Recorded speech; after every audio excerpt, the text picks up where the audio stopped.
There is a prison cell that requires no bars, a leash that requires no collar, and a master that requires no voice. It is the silent, insidious cage of your own need for validation. You were born into it, conditioned by a world that taught you your worth is a reflection in someone else's eyes. You hunt for it obsessively, in the approval of your boss, the affection of a partner, the laughter of friends, the likes of strangers. Each nod of agreement is a temporary reprieve, but the hunger always returns, leaving you perpetually anxious, perpetually performing, and perpetually powerless. This is not a personality flaw. It is a strategic vulnerability, and it is being exploited every single day. Machiavelli, the cold-eyed cartographer of power, understood this with chilling clarity. He saw that the man who needs to be told he is good can be controlled by anyone who offers praise. The man who fears being misunderstood can be silenced by the threat of judgment. Your need for validation is the handle by which the world moves you, bends you, and ultimately breaks you. To unlock fearless power, you must not just manage this need, you must execute it. This is not a journey toward self-esteem. It is a ruthless campaign to achieve psychological sovereignty. You are about to learn how to stop being a beggar for approval and become the sole, unshakable source of your own respect. Lesson 1. Diagnose the disease. Your need for validation is not a simple desire. It is a disease of the ego. It manifests as the constant nagging question, what do they think of me? This question is the root of all your weak behaviors. It makes you hesitate when you should act. It makes you soften your words when they should be sharp. It makes you say yes when your entire being screams no. You have been taught that caring what others think is a sign of social awareness. This is a lie. It is a sign of psychological dependency. The powerful are not unfeeling, but their actions are dictated by purpose, not by the shifting tides of public opinion. They ask a different question. Does this serve my objective? By constantly seeking external approval, you are outsourcing your sense of self. You are placing the keys to your emotional state in the pockets of people who, as Machiavelli would attest, are primarily driven by their own self-interest. They will grant you validation only when it serves them, and withhold it the moment it doesn't.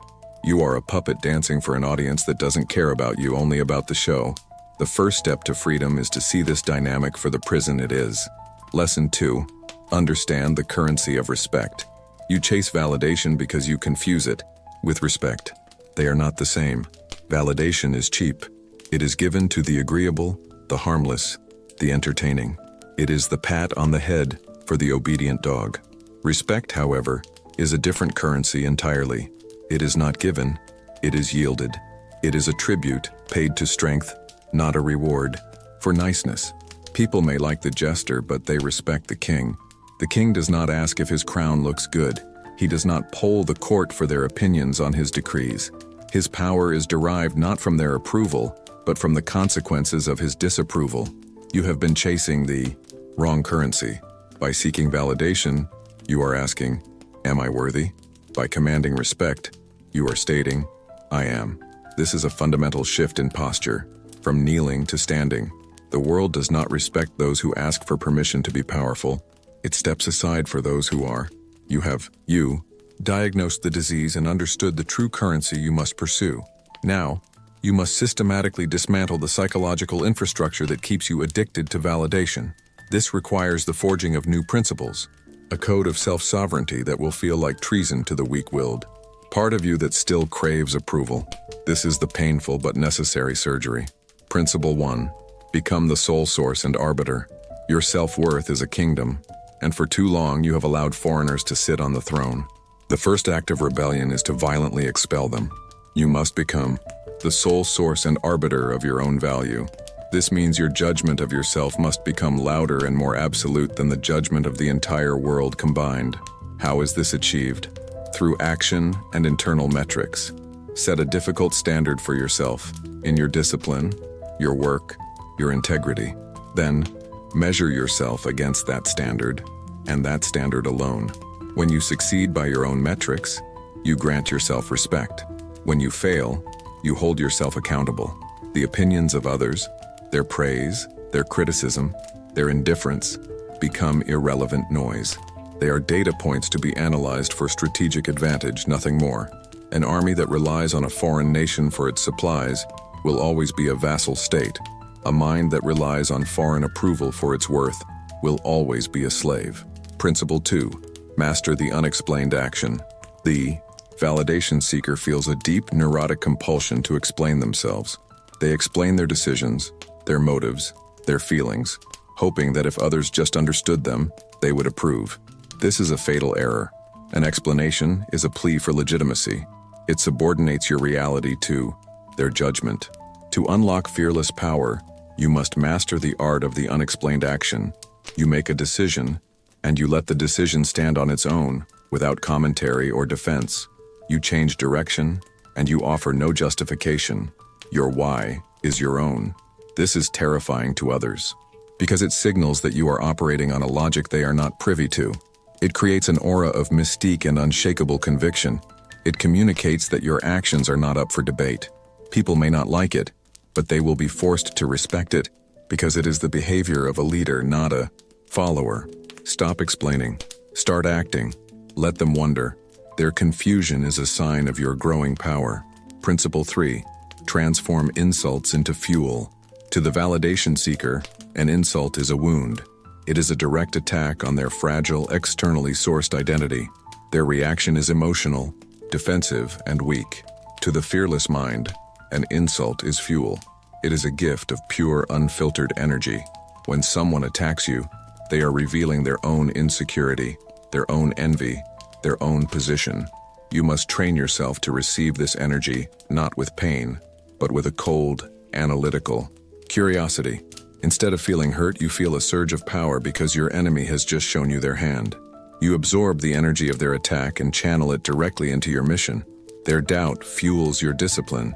Their mockery fuels your focus. Their hatred fuels your ambition. As Machiavelli would understand, the passions of your enemies are a resource. The weak are consumed by them. The powerful harness them. Let their poison become your antidote. You have laid the internal foundation for a fearless mind. You are becoming your own source of value, mastering the art of the unexplained action and turning the fire of your enemies into fuel. Now you must project this internal sovereignty outward. This final chapter is about execution, the tangible behaviors that signal to the world that your need for validation is dead and that you operate under a new unbreakable code of respect. Execution 1. Weaponize your scarcity.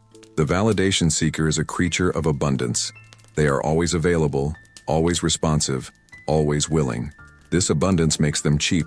To command respect, you must weaponize your scarcity.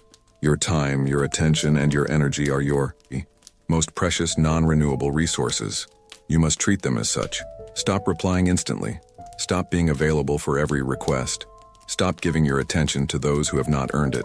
This is not about playing games. It is about the economics of value. Scarcity creates demand. When access to you is a limited resource, people will begin to treat it with respect. They will come to you more prepared. They will not waste your time. Your presence will become an event, not a utility. The fear of losing access to you will become a more powerful motivator than the hope of pleasing you ever was. Execution 2. Embody composed indifference. The ultimate display of fearless power is not anger or aggression, but composed indifference. When faced with provocation, praise, or crisis, your reaction should be minimal. This communicates that you are unreachable, that the emotional storms of the outside world cannot penetrate the fortress of your mind. If someone insults you, meet them with a calm, steady gaze that communicates not anger, but a mild, analytical boredom.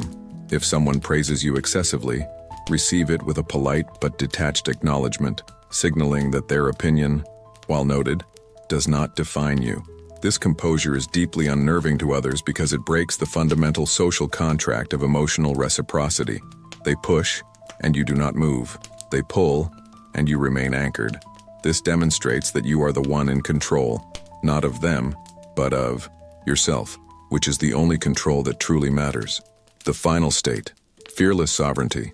When you have integrated these principles, you will arrive at a new state of being. You no longer feel the pull of validation. You move through the world with a quiet, centered power. You are not loved by everyone, and you are entirely at peace with that. You are, however, respected by those whose respect is worth having. You have stopped asking the world for permission. You have stopped reacting to its whims. You have become a prime mover, a force that acts rather than is acted upon. This is the fearless power that Machiavelli wrote of, not the loud power of the tyrant, but the quiet, inevitable power of the man who has mastered himself. You have ended your need for validation, and in doing so, you have unlocked the one thing it could never give you: true, unconditional, and unbreakable respect.